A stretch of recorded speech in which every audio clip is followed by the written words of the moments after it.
What's going on, guys? It is Fox United here. Welcome back to a brand new video for you guys today here on the channel. And today we have got our first glimpse at F1 2020 My Team coming out with the brand new F1 2020 game. Of course, My Team being the opportunity for us to create our own team and be the 11th team on the grid and go ahead and try and build up our own Formula 1 team from scratch and try and win the championship. And today we've got our first piece of news at how it's going to function. So without further ado, let's get straight into this article, read it out in full, and dive down into some of the information regarding this. So first of all, it starts off with the new F1 2020 game from Codemasters is set to release on July the 10th, as the latest installment promises to take realism to the next level, thanks to the inclusion of driver ratings for the racers on the both F2 and F1 grids based on their real-world abilities. This is very similar to FIFA and how they do it in terms of basing the ratings off of the real-life performances, and obviously if they do well throughout the season, they get inform and special cards, and obviously, you know, they get upgrades then throughout the season. It's going to work very similar to this in this format, which is quite interesting.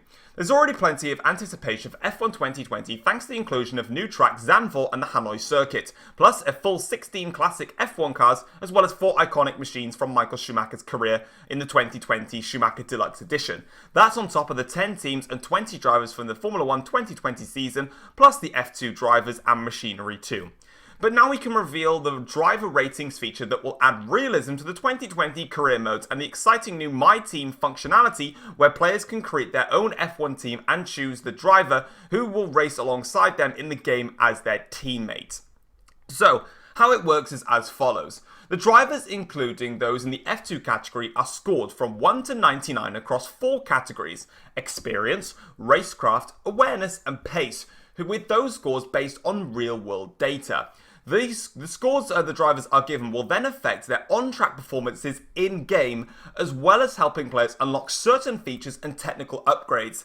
That is huge for this game. That is massive, and I am massively 100% a fan of this, that how a driver performs in real life will affect how they actually perform in the race. You know, we've seen it before, in other experiences. Let's say Pierre Gasly and Max Verstappen from 2019 last year. We saw Verstappen was way quicker than Gasly, but if you went into a quick race, you know, Gasly could get a podium and Gasly could beat Verstappen and out-qualify him, but, you know, now it would have been a case of Verstappen would be such a better higher rating than Gasly that, you know, it would actually prove to be a significant difference. And to see that their on-track performances will be showcased in-game is absolutely massive. And it's really, really cool to actually see this. So what are the categories of the drivers scored on? So we'll start things off with experience. A higher experience score will help players collect a greater number of resource points used in-game to buy car upgrades. That's another massive, massive thing. So if you're trying to look to buy R&D points and to make sure that your car is consistently upgrading, you need a driver with experience in your team. Someone with less experience in your team is not going to get you the amount of resource points that someone with high experience can, because they've got more knowledge of the sport and also the cars. Racecraft. A higher racecraft score will allow the driver to unleash more effective overtakes.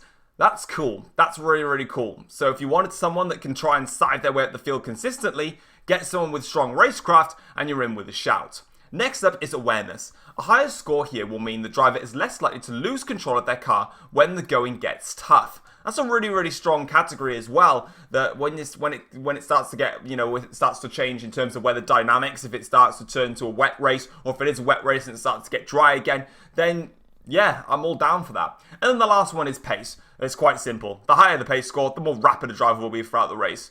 It's kind of simple. Self-explanatory really in there. And they've even come ahead and given us some scores of some of the drivers and how it would affect them. So that's the scoring system explained. And below we'll be showing you the driver ratings for all 20 of the races on the 2020 F1 grid. We'll start with Red Bull, Racing Point and AlphaTauri pairings and check back over the coming days as we'll reveal the scores for the rest of the drivers. So let's start things off then with Red Bull. So we've got Max Verstappen is a 90 rated driver. He'll be having a 68 experience with 94 racecraft, 84 awareness and 96 pace. He'll cost, in terms of contract, 10.5 million. His salary is 7 million with a buyout of 3.5 million. Alexander Albon is only 79 rated, but he's got 52 experience with 87 racecraft, 78 awareness and 83 pace. He'll have a £6 million contract cost with a £4 million salary and a £2 million buyout. So there's some awesome things that we can really take into this now. It really delves it down the Ultimate Team pathway from FIFA in terms of you've got these cards. And you know, beforehand, we sort of looked at this and we thought, how are we going to, we're just going to sign this driver, you know, and that's good. But it's like, how does that really make a difference? You know, I could just sign any driver on the grid and they'd be quick. You know, like I could have just signed, you know, Romain Grosjean and he'd probably be as equal as Verstappen in my team. But now it just goes to show that there is now an official rating system so that if you wanted to sign a driver, have a look at their ratings and you'll be able to see what's really going to match you. And it really does bring down a proper mix of Ultimate Team and career mode into one, and I think that's a really, really strong bond. Let's move over to Racing Point then. So, Racing Point, Sergio Perez has got an 85 rated card with 78 experience, 91 racecraft, 80 awareness and 86 pace. He's got a contract cost of £7.5 million with a £5 million salary and a £2.5 million buyout. Now this is quite interesting because you look at it and you think, I'm going to go buy Albon, he's from Red Bull, he's 79 rated, he's going to be really, really good. But you look at him and you think, well, Sergio Perez is in a slightly weaker team, but it's a higher rated, so might just help me out in the long run going into my team. Things to look at, you know, you don't just go for those top team drivers because there are some midfield drivers who've got such great ratings as we can see here that it's actually worth going for them. Next, we're going to have a look at Lance Stroll then. Now, we can get a direct comparison here between Stroll and also Albon. So, Stroll has got 57 experience with 86 racecraft, 73 awareness and 83 pace. He's got a £6 million contract cost and £4 million salary with a £2 million buyout, and he's 78 rated. Compare that then to Alexander Albon. You want to be having a look at things. So, Lance Stroll is going to get you more resource points because he's done more seasons in Formula 1. In terms of racecraft, Alexander Albon has got better racecraft, so overall if we have a look at the racecraft here, he's going to be able to unleash more effective overtaking, helping himself get through the field and helping the team move through the field. In terms of awareness, Albon has got more awareness than Stroll, which means that overall he's going to be less likely to lose control of his car when that going gets tough. Something to look at. And then their pace is matched with 83 pace, just flat out pace throughout the Grand Prix. So if you look at it, you can think to yourselves, well, Albon's going to give you better and overtaking from himself during the race, and he's also going to have less likely chance of losing control of his car. But Stroll is going to give you a bit more resource points. So what route do you go down? It's all tactical, and with these two being very similar rated cards, it's that comparison pace between the pair of them. And you look at Verstappen and Perez, for an example. Verstappen's got way more pace, better awareness, a little bit better racecraft, but Sergio Perez has got way more experience. Would you use that then to give you a better edge in the drivers?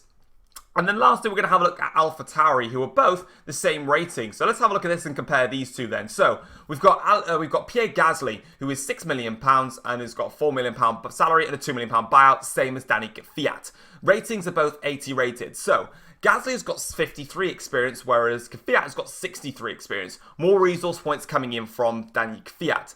85 racecraft for Pierre Gasly compared to 86 for Mr. Kvyat. So you're going to get a very small margin of overtaking bonus from Danny Kvyat. The awareness then is 87 in Gasly's favour compared to 74 for Kvyat. Signing Kvyat is going to give you a bigger chance of him losing control of his car in the race. And then in terms of all-out pace, Gasly has got 80 pace, Kvyat has got 85. And then you can compare these two with the likes of Stroll and also Alexander Albon. They all cost the same. Comparing and matching them all together, you're probably going to be bang for your buck by probably going with someone like Danny Kvyat. He's got very well all-rounded cards. Gasly's got a good all-rounded card, bar experience being in the way, but there's a lot of cool and interesting things to look at here. But with that being said, that is it for the driver ratings for the new 2020 Formula 1 game and how it's going to affect us as we try and sign drivers for the Formula 1 2020 game. Let me know what you think of this in the comment section down below. If you did enjoy the video, drop it a like and subscribe if you're new around to this here as well. And later on down the line, I'll go ahead and do a video covering the rest of the drivers when they reveal their ratings very, very soon. Take care all, guys. Thanks for watching. Peace.